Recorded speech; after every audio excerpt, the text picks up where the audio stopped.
One question that I often had in my mind when starting doing ArcViz was how much should I do in 2D and how much should I do in 3D and how much does it impact the final result? Now, of course, in a theoretical world, if you're God in 2D, or you could do everything in 2D, and if you're God in 3D, you could do everything in 3D. Since none of us are gods, we have to find a balance between these two extremes. One realization it took me a while to come to is that every project will be different, and it's okay to have variations of workflow between projects. What matters is to be able to assess very quickly and early in the process how you will tackle the project. So let's dive thoroughly into the pros and cons of 2D and 3D workflow, and then I'll give you some simple questions to ask yourself at the beginning of a project in order to decide how you will do what within a given project.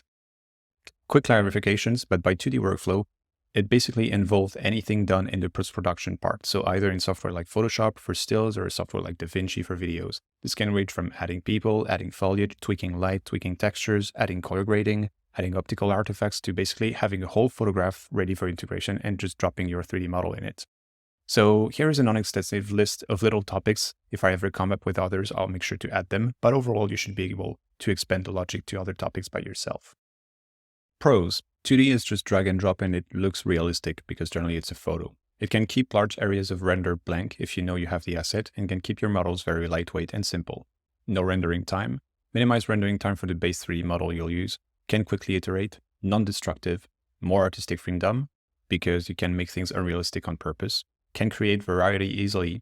Assets are generally non-expensive and you can create variation from the same base render. Cons. Takes time to blend seamlessly. Subject to errors if you don't blend it properly, if you don't have the right mask to create it. Can be hard to find the right asset when you have a weird perspective, aerials, looking down, looking up, etc. Need to find the asset in question if you need something specific.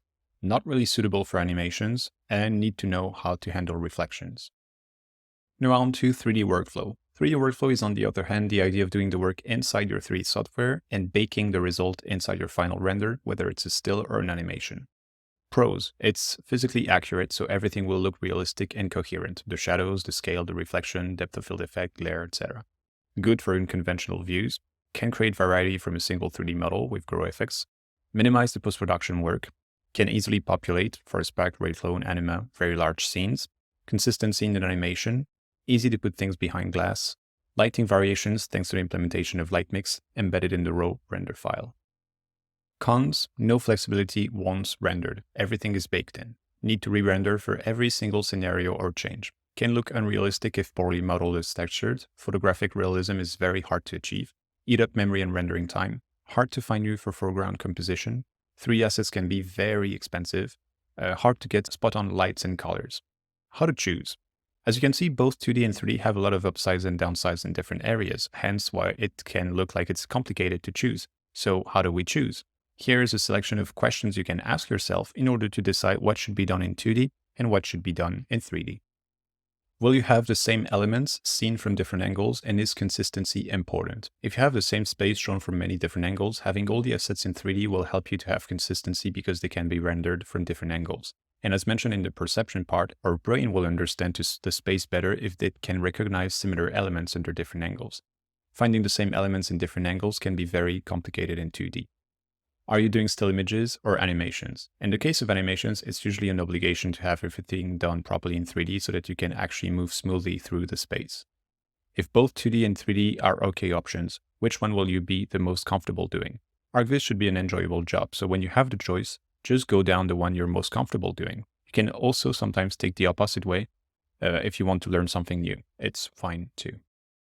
If both 2D and 3D are okay options, is the subject at hand something that is likely to change on short notice? This, of course, will depend on the way you handle contrast, but being able to react quickly is usually a good thing.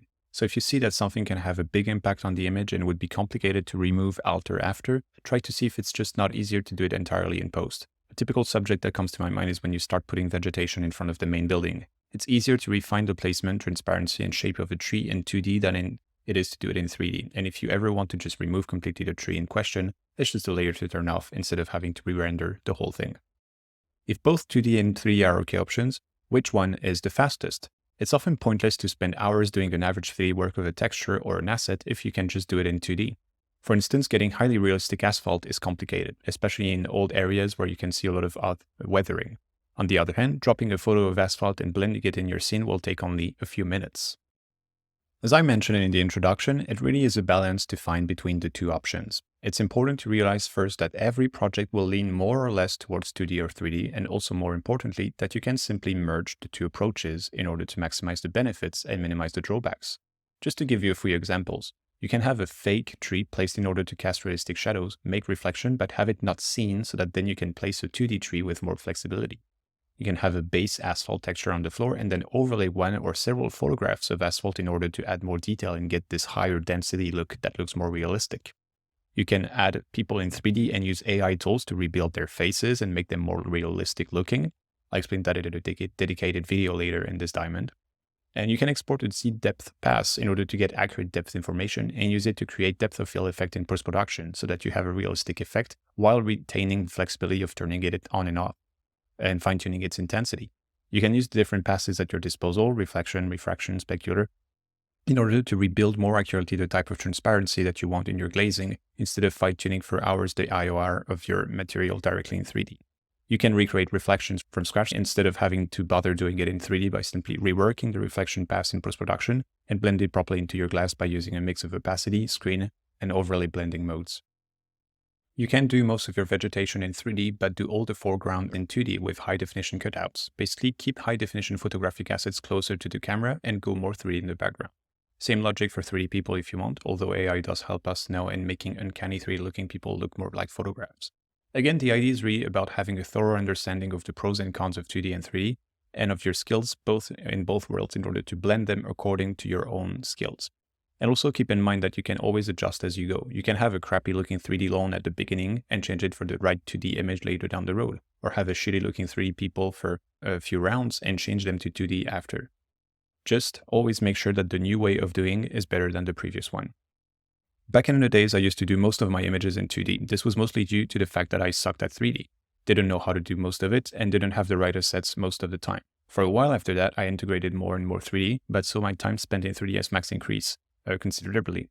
Thing is, I don't like 3ds Max and simply don't enjoy time I spend in this environment, as I found it highly uncreative and boring. For the past year and a half, I've been working a lot on optimization and automation, as described earlier in this diamond.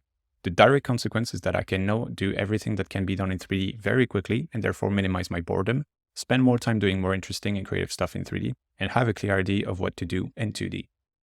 Concretely, what does it mean? Every project is different, but on average, I will rely a lot on mixing as described in the previous section. I will get my 3D model cleaned and textured as quickly as possible. I will add assets like furniture, details in the streetscapes, etc. in 3D. I will refine the 3D provided by the client, change windows for more detailed models, add chamfers where necessary, add noise on the ground to not have it perfectly flat, etc. When it comes to people, it really depends on the scenario I'm after. I have a decent knowledge of what is available in 3D and what is available in 2D. So if I can do it in 3D, I will, and will then refine it using AI tools. If I don't have the 3D models available, I will do it in 2D or a mix of AI and 2D if I need a specific pose. When it comes to vegetation, I'll do 99% of it in 3D, grass, plants, trees, and will refine some aspects in 2D. For instance, foreground vegetation, if it's necessary, I will always do it in 2D. Also, I tend to sometimes change the grass in the render with one or more photos from my library. Anything related to colors and lighting, I will always refine and rework in post-production. This means that in terms of contrast and colors, my raw renderings always look flat and boring. I just need my sun orientation and type of light to be proper, and I will also add artificial light directly in 3D. If I'm not entirely sure of a lighting scenario, I'll just add a light mix render pass in order to keep the flexibility for later on. Once the render is done, I refine the light intensity of every lamps and then save the light mix file for later if I ever re-render things so that I can keep consistency for future iterations. When it comes to skies, I'll almost always change them from a simple default V-Ray sky to a photograph I have. Although since V-Ray implemented their procedural cloud system, I tend to do it a bit less because they simply look good. It's more for overcast and dramatic skies where I will for sure use photographs. For context buildings, it really depends on the context, but I will very rarely remodel them. What I generally do is to get a very rough shape in order to get any potential cast shadows, and then I just rework them entirely in post-production by using a mix of side photographs provided by the client and Google Street Photos. When it comes to adjustments later on, anything that can be done in post-production, I will generally do that way, because going back in Max, tweaking, re-rendering, re-importing the passes in Photoshop is generally longer than doing it in post-production directly. This is where having a decent level in Photoshop comes in handy because it means that the type of adjustments you can make can actually cover quite an extensive set of topics. So yep, I hope that with all this in mind, you are now able to assess properly how to choose what should be done in 3D and what should be done in 2D for each of your upcoming projects.